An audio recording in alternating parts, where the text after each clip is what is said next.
माल दे दिया तो पैसा नहीं आ रहा है, सर्विस प्रोवाइड कर दी तो पैसा नहीं आ रहा है। निर्मला सीतारमण जी ने अब व्यवस्था कर दी है कि होटल वाले से अपनी टीम के लिए खाना मंगा सकते हैं। आपके यहाँ पे सर्च और सीजर की क्वालिटी को और ज्यादा इंप्रूव कर सकते हैं।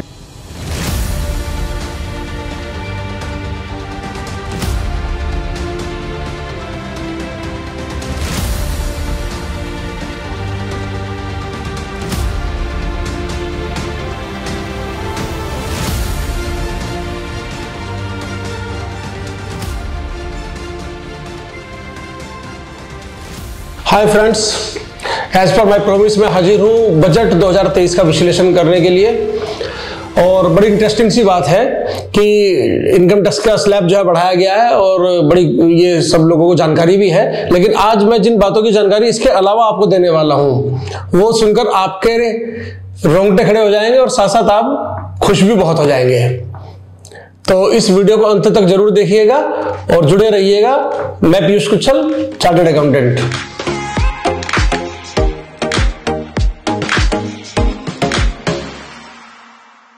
सबसे पहली और सबसे मजेदार जो चीज है वो आपको बता देता हूं। आप में से अधिकतर लोग जो है वो पेमेंट निकलवाने के लिए बहुत परेशान होते होंगे। माल दे दिया तो पैसा नहीं आ रहा है, सर्विस प्रोवाइड कर दी तो पैसा नहीं आ रहा है और आप अपने कस्टमर के पीछे पीछे घूमते रहते होंगे। लेकिन मित्रों, निर्मला सीतारमण जी ने अब व्यवस्था कर दी है, आपका पैसा आपको घर बैठे मिलेगा। और इसकी व्यवस्था करने के लिए उन्होंने सेक्शन 43 में अमेंडमेंट किया है, सेक्शन 43B।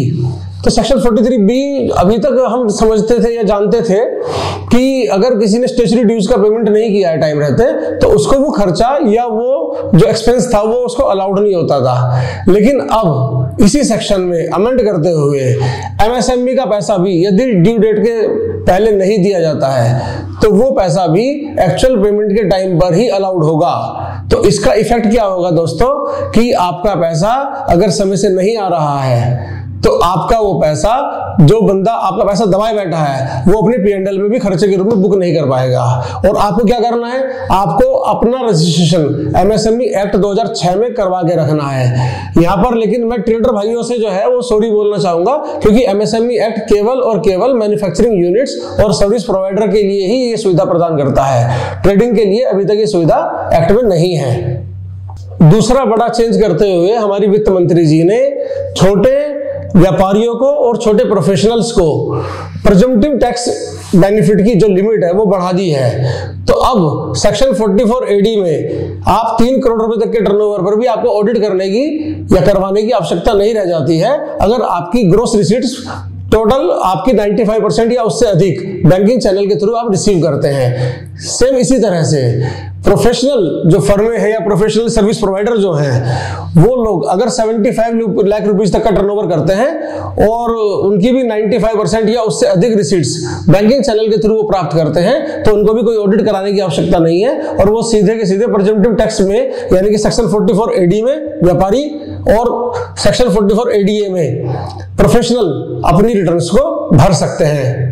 बजट की इस यात्रा में मैं आपको थोड़ा सा रोलर कोस्टर की यात्रा की तरह से आपको लेके चलता रहूंगा, तो आपको कभी कभी खट्टे और कभी कभी मीठे अनुभव भी इस यात्रा में होंगे। तो अतः इस वीडियो को आपको अंत तक जरूर देखना है। अब इसी कड़ी में नेक्स्ट स्टेप पे मैं आता हूं, लाइफ इंश्योरेंस को लेकर जो एक बड़ा चेंज वित्त मंत्री जी ने प्रपोज किया है और उसको बहुत ध्यान से सुनने की जरूरत भी है। हम में से काफी लोग जो है बहुत बड़ी इंश्योरेंस अपना कराना चाहते हैं। तो अगर आप लोग कराना चाह रहे हैं तो आप 31 मार्च 2023 से पहले अपनी इंश्योरेंस कृपया करके करा लें, क्योंकि अगर उसके बाद में आपका प्रीमियम 5 लाख रुपए या उससे अधिक होता है तो आपको जो उसकी मैच्योरिटी बेनिफिट्स होंगे उसके ऊपर आपको इनकम टैक्स की छूट नहीं मिल पाएगी। इसी कड़ी में अगला कदम सेक्शन 54 पर उठाया गया है और उसमें 54 प्लस 54F ये 2 सेक्शन है जहां पर आपको कोई भी कैपिटल एसेट्स 54 में अगर आप मकान बेचकर मकान बनाते हैं या खरीदते हैं और 54F में अगर आप कोई भी लॉन्ग टर्म कैपिटल एसेट्स बेचकर मकान खरीदते या बनाते हैं उसके लिए आपको एग्जम्पशन रिलैक्सेशन मिल जाया करती है, लेकिन अब इसकी टॉप कैपिंग यानी कि अपर कैपिंग कर दी गई है और 10 करोड़ रुपए की ये कैपिंग है। इससे ज्यादा अगर आपका नया मकान बनता है या आप खरीदते हैं तो आपको 10 करोड़ से ज्यादा का लाभ आपको नहीं मिल पाएगा। फ्रेंड्स, अब मैं बात करूंगा टैक्स स्लैब के बारे में। टैक्स स्लैब में वित्त मंत्री जी ने 2 तरह के चेंजेस किए हैं और ये दोनों चेंजेस अल्टरनेटिव टैक्स रिजीम में किए गए हैं। पहला तो यह है कि ये टैक्स रिजीम किस किस के ऊपर लागू होगा। तो अभी तक ये टैक्स रिजीम जो था, अल्टरनेटिव टैक्स रिजीम जो था, वो इंडिविजुअल और एचयूएफ के ऊपर ही लागू था, लेकिन इस बजट में एचयूएफ इंडिविजुअल के साथ साथ एक वर्ड डाला गया है अदर्स, और अदर्स में भी कुछ एंटिटी जैसे एओपी और बीआई को कवर किया गया है। और दूसरा चेंजेस जैसा कि आप जानते हैं टैक्स स्लैब को बढ़ा के किया गया है, तो वो भी मैं एक बार रिपीट कर देता हूं आपकी सुविधा के लिए। 0 से लेकर 3 लाख रुपए तक की इनकम पर अब आपको 0 टैक्स लगेगा। 3 लाख से 6 लाख रुपए तक का जो स्लैब होगा वो आपका 5% का होगा। 6 लाख से 9 लाख का जो स्लैब होगा वो 10% तक का होगा। 9 लाख से 12 लाख का जो स्लैब होगा वो 15% का होगा, और 12 लाख से 15 लाख का जो स्लैब होगा वो 20% का होगा, और 15 लाख से ऊपर मित्रों आपको 30% टैक्स देना होगा। और जैसा कि मैंने आपको पहले ही बताया कि ये नया टैक्स स्लैब केवल इंडिविजुअल और एचयूएफ पर ही लागू नहीं होगा, बल्कि इसका बेनिफिट कुछ अदर तरह की एंटिटी भी ले पाएंगी। अब समय है थोड़ा सा झटका खाने का, क्योंकि इनकम टैक्स एक्ट में अधिकारियों को दी गई पावर्स में कुछ वित्त मंत्री जी ने बढ़ावा कर दिया है। पहली शक्ति के बारे में बात करूंगा।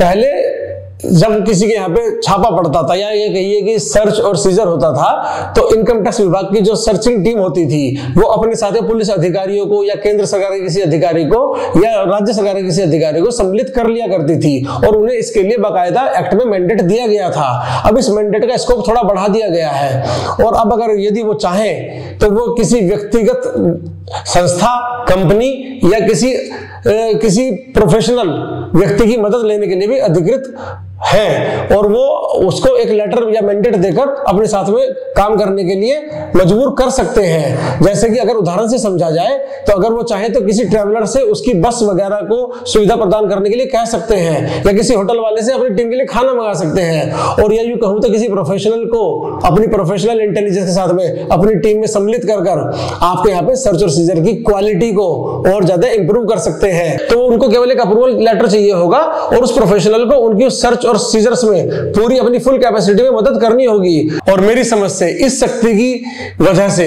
जिस किसी के यहाँ पे भी सर्च और सीजर होगा उसके लिए एक परेशानी का सबब बनाया जा सकता है। इसी प्रकार से दूसरी शक्ति जो बढ़ाई गई है वो स्क्रूटनी करते हुए जो अधिकारी है, जब वो स्क्रूटनी का नोटिस 142 में देता है तो उस समय पर उसको पहले से पावर थी कि अगर वो चाहे और उसका सेटिस्फेक्शन ना हो पा रहा हो बुक्स ऑफ अकाउंट से, तो वो बुक्स ऑफ अकाउंट को डेजिग्नेटेड चार्टर्ड अकाउंटेंट से ऑडिट कराने के लिए बोल सकता था। लेकिन अब यहीं पर थोड़ी शक्ति बढ़ाते हुए वित्त मंत्री जी ने प्रावधान कर दिया है कि वो चाहे तो आपके स्टॉक की वैल्यूएशन भी किसी कॉस्ट अकाउंटेंट या वैल्यूअर से या अकाउंटेंट से करा सकता है। और जहां तक कुछ लोग अगर समझ जाए मेरे बात को तो ये बड़ी प्रॉब्लम पैदा कर सकता है।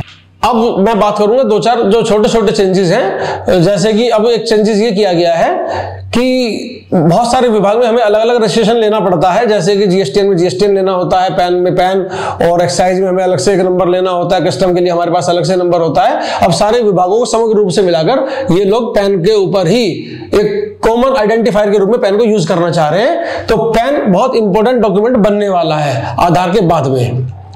दूसरा चेंज जो सरकार लेके आ रही है, जैसे इनकम टैक्स में सेंट्रल प्रोसेसिंग डेटा सेंटर बनाया गया था, ऐसे ही आरओसी यानी कि रजिस्ट्रार ऑफ कंपनीज के लिए भी सेंट्रल डेटा प्रोसेसिंग सेंटर की स्थापना की जाएगी। महिलाओं के लिए 2 लाख रुपए तक की एक स्कीम बॉन्ड लेके आ रही है। इसके अलावा सीनियर सिटीजन की जो डिपॉजिट की लिमिट थी वो 15 लाख से बढ़ाकर 30 लाख रुपए पर सीनियर सिटीजन सरकार ने कर दी है। और इसके अलावा सरकार ने एक चेंजेस किया है कि जो MIS में हम लोग पैसा जमा कर पाते थे वो पहले 4.5 लाख कर पाते थे, उसके बढ़ाकर 9 लाख कर दिया गया है। और अगर जॉइंट अकाउंट है तो ये लिमिट 15 लाख रुपए है। और अंत में दोस्तों मैं एक बात और आपसे थोड़ा सा पर्सनल वे में कहना चाहूंगा कि सरकार इस बजट में बहुत ही बैलेंस ये जो बजट है वो लेके आई है, और एक बहुत बड़ी अपॉर्चुनिटी इसमें कहीं ना कहीं छुपी हुई मुझे दिख रही है कि सरकार ने जो कैपिटल एक्सपेंडिचर के लिए जो प्रावधान किया है वो 10 लाख करोड़ रुपए का किया है। और ये फिगर जो है वो पिछले साल से लगभग 33% ज्यादा है। और सरकार ये पूरा का पूरा पैसा जो है वो इंफ्रा में और कैपिटल एक्सपेंडिचर में, ग्रीन एनर्जी में और बहुत सारी चीजों में, एआई में सरकार ने डिफाइन किया है कहां कहां पे वो पैसा लगाना चाहती है और वो पैसा वहां इन्वेस्ट करेगी।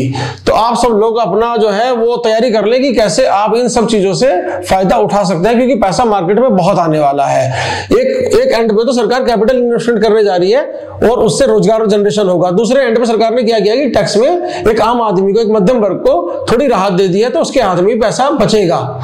तो ये सब चीजें कुल मिला के एक अच्छा पॉजिटिव एनवायरनमेंट क्रिएट करने की सरकार कोशिश कर रही है और ये जो बजट है वो एक माइलस्टोन साबित होने वाला है। अगर आपको ये वीडियो पसंद आया हो, तो मेरा ये विश्लेषण थोड़ा आपको अच्छा लगा हो, तो भाई लोगों आपसे मेरा नम्र निवेदन है कि आप मेरे चैनल को सब्सक्राइब कर लो।